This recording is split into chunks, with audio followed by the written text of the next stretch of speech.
Yaorana et bienvenue sur Jurismana. À la demande de beaucoup d'auditeurs, nous allons aujourd'hui vous présenter la loi du 3 août 2018 renforçant la lutte contre les violences sexuelles et sexistes, dite loi Chiappa.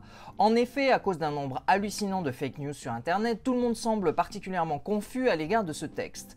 Pour éviter toute polémique et rester le plus neutre possible, nous allons nous contenter de décrire cette loi article par article, au moins vous saurez ce qui est réellement dedans. N'hésitez pas à aller consulter le texte vous-même, un lien est dans la description.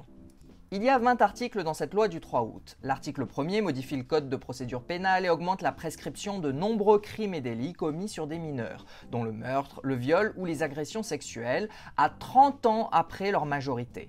Je rappelle que la prescription est le fait qu'il n'est plus possible d'engager des poursuites après un certain délai depuis la commission de l'infraction.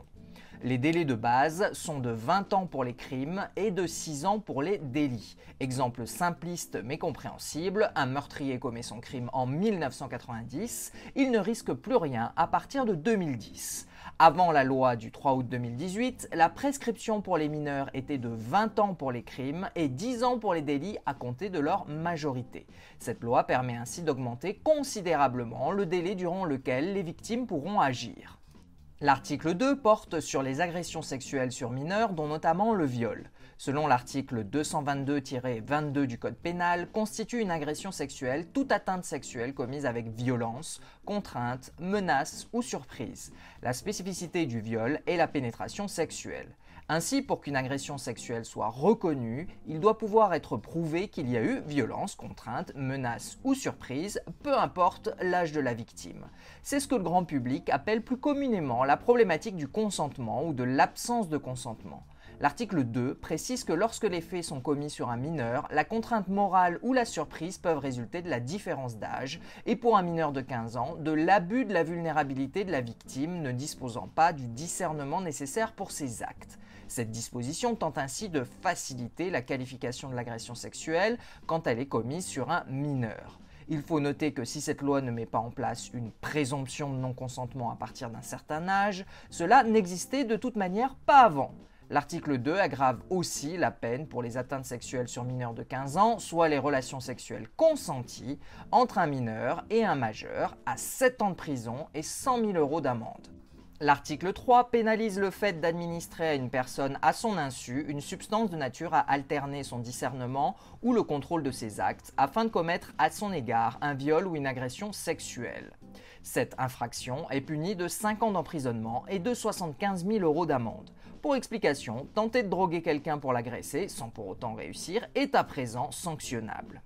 L'article 4 modifie le Code de l'action sociale et des familles pour prévoir des actions de sensibilisation, de prévention et de formation concernant les violences, notamment sexuelles, à destination des professionnels et des personnes en situation de handicap, ainsi que de leurs aidants.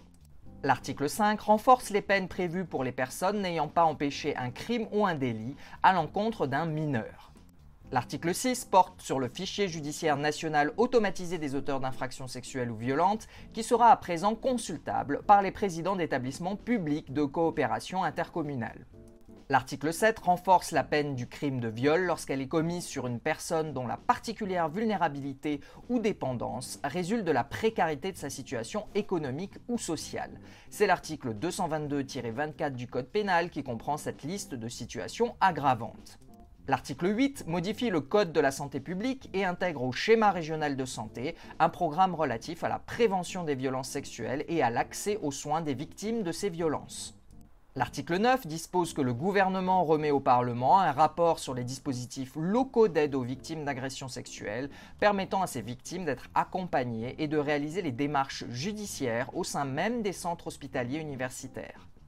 L'article 10 précise que les personnels enseignants des écoles, collèges et lycées doivent être sensibilisés aux violences sexistes et sexuelles et à la formation au respect du non-consentement. A noter qu'il existait déjà une disposition sur la sensibilisation des élèves à l'article L121-1 du Code de l'éducation. L'article 11 renforce l'infraction de harcèlement sexuel à l'article 222-33 du Code pénal en l'élargissant notamment au harcèlement sur Internet dans le cas de propos répétés à l'encontre d'une victime. L'article 12 modifie le Code de l'éducation sur la formation à l'utilisation des outils et des ressources numériques qui doit comporter une sensibilisation sur l'interdiction du harcèlement commis dans l'espace numérique, la manière de s'en protéger et les sanctions encourues en la matière. L'article 13 renforce les peines commises à l'encontre de mineurs, principalement en matière de violence. L'article 14 précise que la peine d'une agression sexuelle autre que le viol est renforcée lorsqu'elle a entraîné une blessure, une lésion ou une incapacité totale de travail supérieure à 8 jours. L'article 15 procède à la création d'une nouvelle infraction, l'outrage sexiste. C'est ce que l'on a appelé plus communément le harcèlement de rue. Cette infraction se définit comme le fait d'imposer à une personne tout propos ou comportement à connotation sexuelle ou sexiste qui soit porte atteinte à sa dignité en raison de son caractère dégradant ou humiliant, soit crée à son encontre une situation intimidante, hostile ou offensante. Elle est sanctionnée par une contravention de 4e classe, soit 750 € maximum. L'article 16 crée une nouvelle atteinte à la vie privée en précisant que le fait d'user de tout moyen afin d'apercevoir les parties intimes d'une personne que celle-ci a cachées à la vue des tiers, lorsqu'il est commis à l'insu ou sans le consentement de la personne, est puni d'1 an d'emprisonnement et de 15 000 € d'amende. Par exemple, si on vous filme sous votre jupe ou dans une cabine d'essayage. L'article 17 procède à un élargissement des missions du service de l'aide sociale à l'enfance. Celui-ci devra à présent veiller au repérage et à l'orientation des mineurs victimes ou menacés de violences sexuelles, notamment des mineurs victimes de mutilations sexuelles.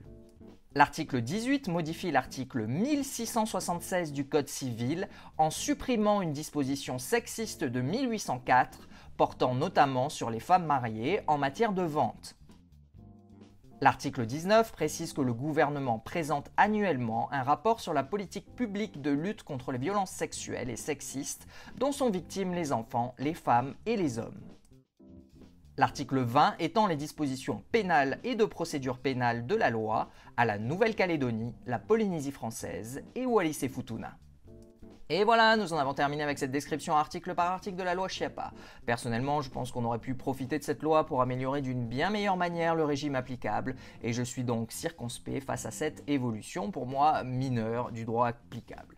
Cependant, si le texte est critiquable, il ne mérite pas cette désinformation massive propagée sur les réseaux sociaux. Quoi qu'il en soit, merci à tous et à très bientôt sur Jurismana. Parheane!